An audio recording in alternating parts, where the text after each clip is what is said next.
नमस्कार दोस्तों, स्वागत है आप लोगों का एक और नए वीडियो में। तो देखिए, इस वीडियो में हम लोग डिस्कशन करेंगे कि हाई ग्रोथ और सेफ इन्वेस्टमेंट कौन सा होने वाला है मार्केट में। तो देखिए, हाई ग्रोथ का मतलब क्या होता है ना, जिसमें हम लोगों को एक अच्छा खासा रिटर्न मिले मार्केट में। और सबसे सेफ इन्वेस्टमेंट क्या है, मतलब जैसे कि सेफ इन्वेस्टमेंट दो तरह का होता है। जैसे देखिए, बहुत से लोगों का मतलब एक प्रॉब्लम होता है क्या ना, कि उन लोग में डर होता है। हालांकि डर होना भी चाहिए, जिसमें जहाँ पे आप लोग पैसा इन्वेस्ट करें उसमें आप लोगों को डर होना भी चाहिए।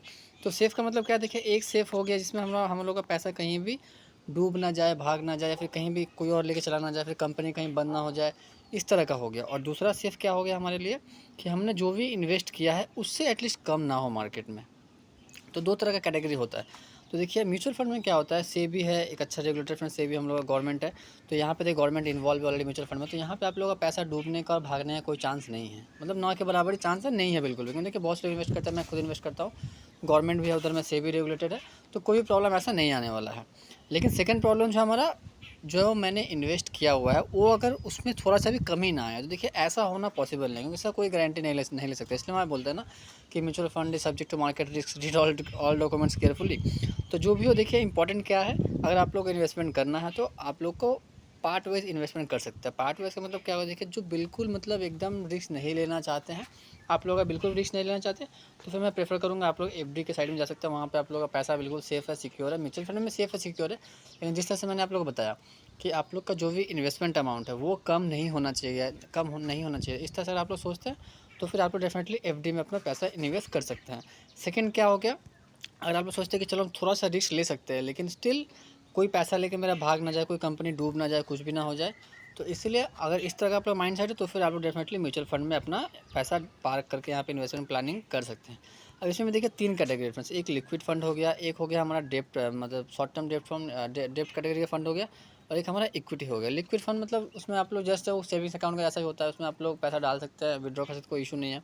डेब्ट फंड में क्या होता है ना, जो मतलब देखिए हाईली जो सिक्योर एसेट्स होते हैं, जैसे गवर्नमेंट बॉन्ड हो गया, और भी बहुत सारे एग्जांपल है, वो सब में क्या है, म्यूचुअल फंड जो डेब्ट फंड में वो सब वहाँ पे इन्वेस्टमेंट करते हैं। और इक्विटी में क्या था कि आप लोगों को पता है, इक्विटी में मार्केट में कंपनी का स्टॉक्स बाय सेल होता है, तो वहाँ पे म्यूचुअल फंड ज़्यादातर इन्वेस्टमेंट करते हैं इक्विटी में। तो यहाँ पे देखेंगे, अगर आप लोग बिल्कुल सेफ खेलना चाहते हैं तो मैं आप लोगों को बोलूँगा आप लोग लिक्विड फंड में प्रेफर कर सकते हैं, या फिर डेब्ट फंड में प्रेफर कर सकते हैं। लेकिन देखिए दोनों में रिटर्न आप लोगों को बहुत ही कम मिलने वाला है। जैसे कि मैंने आप लोग को बताया, लिक्विड फंड जो है इसका रिटर्न आप लोगों को ऑलमोस्ट वही 5 से 6% एवरेज मिलने वाला ईयरली बेसिस पे। डेब्ट फंड जो है इसका भी कहीं ना कहीं वैसे 6 से 7%, 8% मैक्स टू मैक्स मिल सकता है। लेकिन इक्विटी जो है ना, इसमें अगर आप लोग थोड़ा भी रिस्क लेकर प्लानिंग करेंगे तो फिर बहुत ही अच्छा आप लोगों को रिटर्न मिल सकता है आने वाले दिनों में।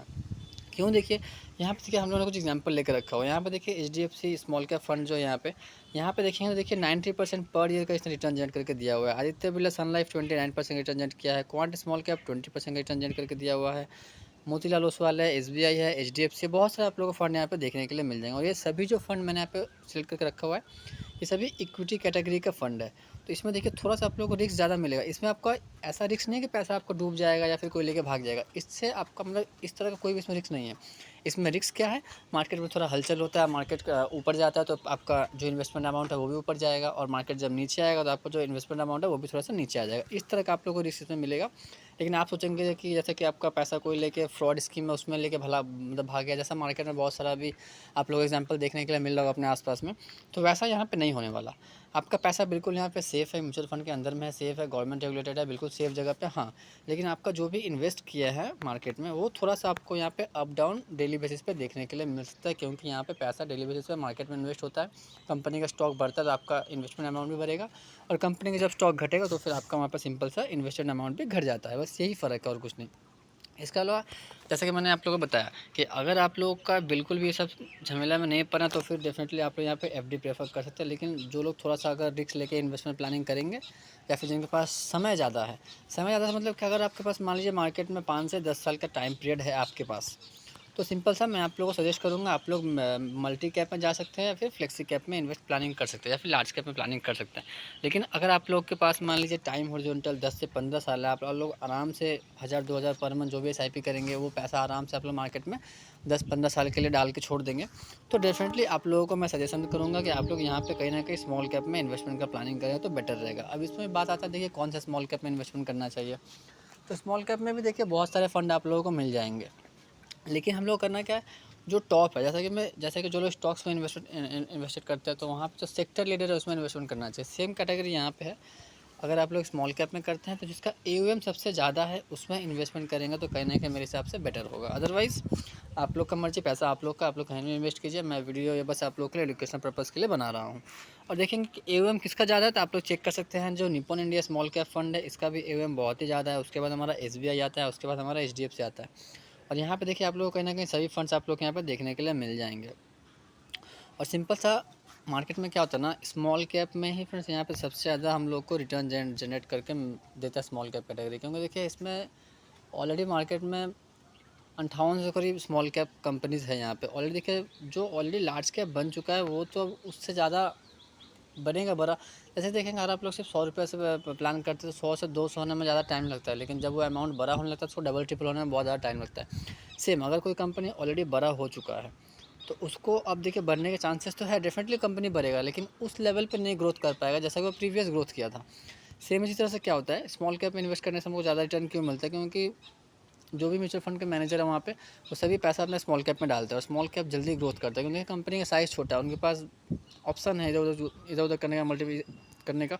तो इसलिए स्मॉल कैप कंपनी धीरे धीरे धीरे मिड कैप होगा, फिर लार्ज कैप होगा। इससे क्या होगा, आप लोग का जो इन्वेस्टमेंट अमाउंट है वो बहुत ही जल्दी बढ़ जाता है यहाँ पे स्मॉल कैप कैटेगरी में। लेकिन हाँ, लार्ज कैप की तुलना में स्मॉल कैप में थोड़ा सा ज़्यादा रिस्क है क्योंकि इसमें वॉलेटिलिटी ज़्यादा है, प्राइस जल्दी बढ़ता है तो प्राइस जल्दी गिरता भी है। लेकिन अगर आप लोग लॉन्ग टर्म के व्यू से देखेंगे तो चलिए हम लोग यहाँ पे एक बार HDFC स्मॉल कैप की एग्जांपल सेट करते हैं यहाँ पे। लेकिन अगर आप लोग लॉन्ग टर्म देखेंगे तो कहीं ना कहीं आप लोग आराम से पाएंगे कि सबसे ज़्यादा रिटर्न हम लोग के स्मॉल कैप में मिला हुआ है। हम लोग इसे सिंपल सा ऑल के ऊपर अगर क्लिक करेंगे तो यहाँ पे देखिए जब से फंड स्टार्ट हुआ है तब से लेकर इसने ऑलमोस्ट साढ़े 19% का रिटर्न इसने पॉजिटिव रिटर्न जनरेट करके दिया हुआ है। और ये फ़ंड स्टार्ट कब से हुआ, चलिए हम लोग वो भी यहाँ पे देख लेते हैं, नीचे में वो भी देख लेंगे। ऑलमोस्ट इसका देखेंगे तो तकरीबन 10 साल हो गया होगा क्योंकि स्मॉल कैप पिछला 2010 से चालू हो रहा है। हाँ, ये देखिए 12 साल हो गए फ्रेंड्स ऑलरेडी इसको इंडस्ट्री में। और इसका AUM भी देखिए 30,000 करोड़ से भी ज़्यादा का इसका AUM है। तो इस तरह से देखिए आप लोगों को बहुत सारा ऑप्शन मिल जाता है।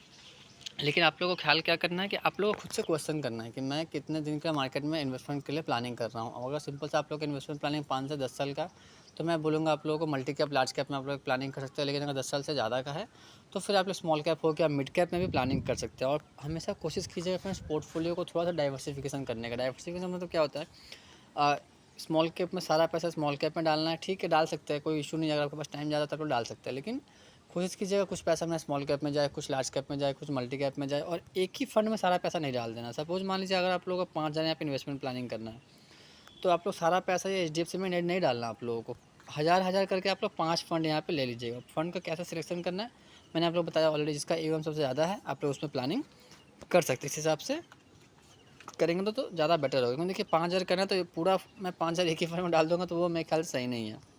एटलीस्ट 5 फंड ले लीजिए, पाँचों में हज़ार हज़ार करके डालिए। और एक चीज़ देखिए, मार्केट में जब भी गिरावट होता है ना तब सबसे ज़्यादा हम लोग वहाँ पे इन्वेस्टमेंट करना चाहिए। हालांकि देखेंगे बहुत से लोग जब मार्केट गिरता है तो वो पैसा अपना विड्रॉ कर लेता है, फिर SIP पॉज कर लेता है, फिर जो भी है कहीं डूब ना जाए या फिर जो भी मिल रहा है चलो वो कहीं खो ना जाए मेरे से, तो वो लोग वहाँ पे विड्रॉ करते हैं। लेकिन ऐसा नहीं करना हम लोगों को।